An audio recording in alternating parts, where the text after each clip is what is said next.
Hello everyone, today we're going to do a very interesting and weird video, and I've got some spots on my face, which is great. We're going to do a Q&A that I ran on my Instagram poll.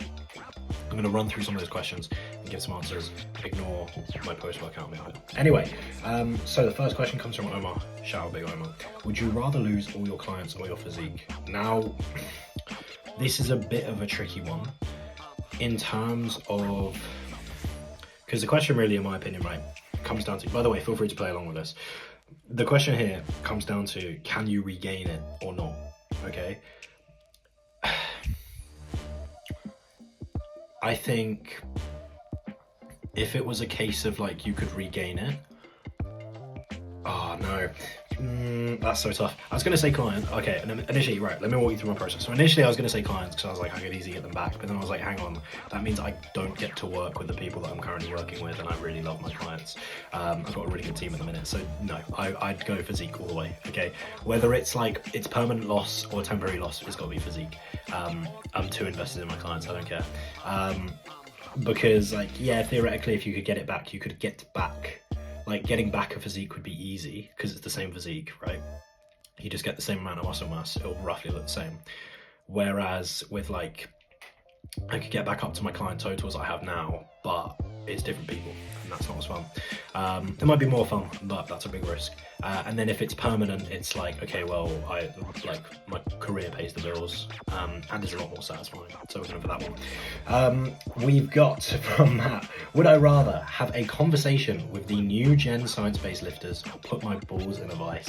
Now, obviously, there's like a piss take question, but it's a kind of, it's good. Let's open this up to a bit of a discussion here.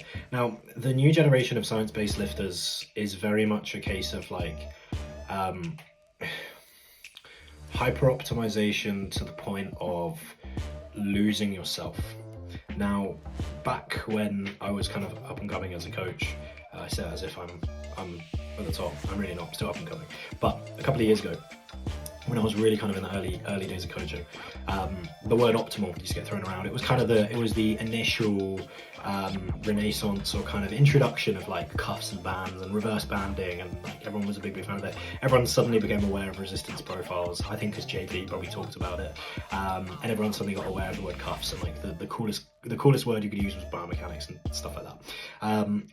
And the kind of things that people would say would be like optimal exercise, optimal outcome.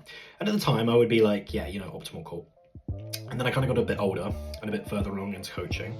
And I would hear people be like, you know, oh, optimal is what works best for you. And I'd be like, okay, yeah, sure, whatever. And I got further along and was like, yeah, the thing about the word optimal, the reason I don't like the word optimal is because the context that it's used. I think it's a word that's ruined. Because it just means like ideal or like best guess, really, is what optimal is. It's the best of the hand that you're dealt, right? Because optimal is very much confined by the constraints of like, what would be optimal? Well, what would be optimal would be you on 5 grams of gear and having Mr. Olympia genetics. That would be optimal, but we don't have that, so we can't do optimal. Do you see what I mean? Like, it's kind of optimal within the scope of what? And people would go like, oh yeah, you know, you gotta just do what you enjoy. And again, the thing is, like, I don't think necessarily it's a case of like, you have, how do I phrase this appropriately? When people say that doing what you enjoy is important, it's because they're talking about your ability to stick to it, right? They think that if you do something you don't enjoy, then you will not stick to it. For anyone who's been lifting for a while, probably does quite a lot of crap that they don't enjoy, particularly if they're competitive, but they still stick with it. So I don't agree with optimal is what you enjoy in that sense. I agree with it in the sense of you are actually going to make the most progress doing what you enjoy. Not because you enjoy it, that kind of plays into it, but because you'll put the most effort into it. Not because you'll sustain it, but because that effort level is there. And the thing is, again, with like optimal or like best, there is no single best. Everything is a choice. And again, it's like when people say like, oh, what's the best chest exercise? It's like, well, what other chest exercises are you doing? What do you have access to? How does your structure sit? There's a million and one questions off the back of that. So kind of going into, and I had a bit of a tangent there, but like talking about like new gen science-based lifters and stuff like that, like the biggest thing that I have to say is like the road is not that narrow.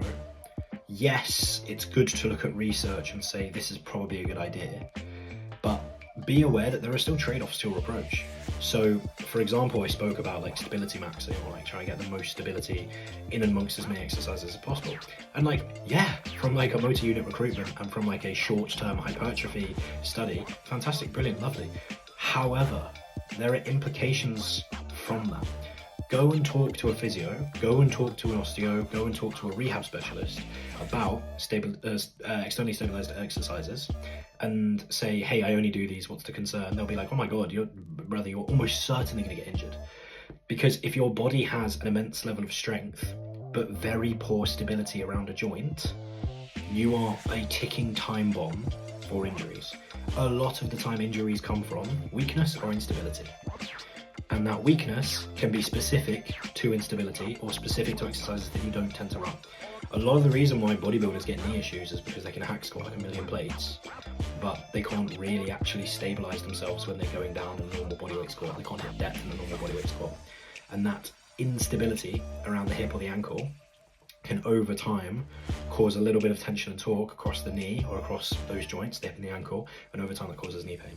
Again, like, that's a real concern. So again, when we're looking at these things, it's like, okay, as much as you're saying this is probably better than this for muscle growth, it's like, let's look at the long term, because there are still benefits to doing other things, okay? Like the thing with eccentrics, people are like, oh, you don't need the eccentric, it's tiring. It's like, yes, it's tiring, but it's also great for injury prevention.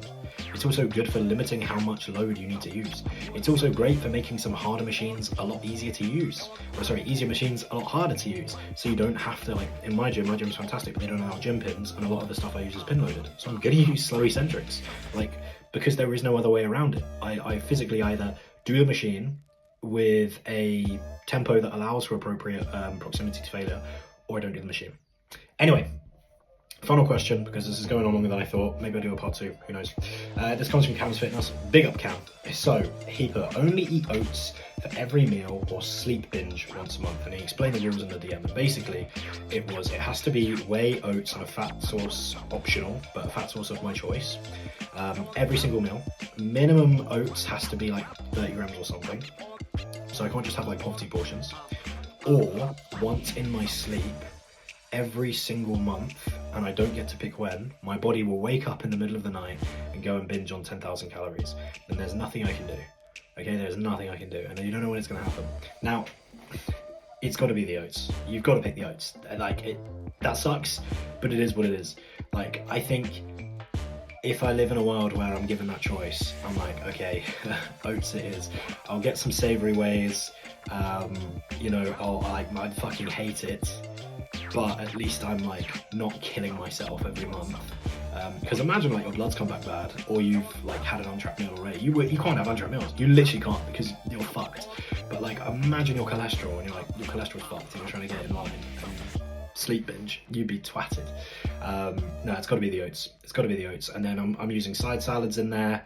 Having the smallest portion of whey and oats that I can. I'm getting fruit in there. I'm getting dark chocolate, peanut butter. Fuck it, I'm getting, you know, unflavored whey, and I'm using ketchup.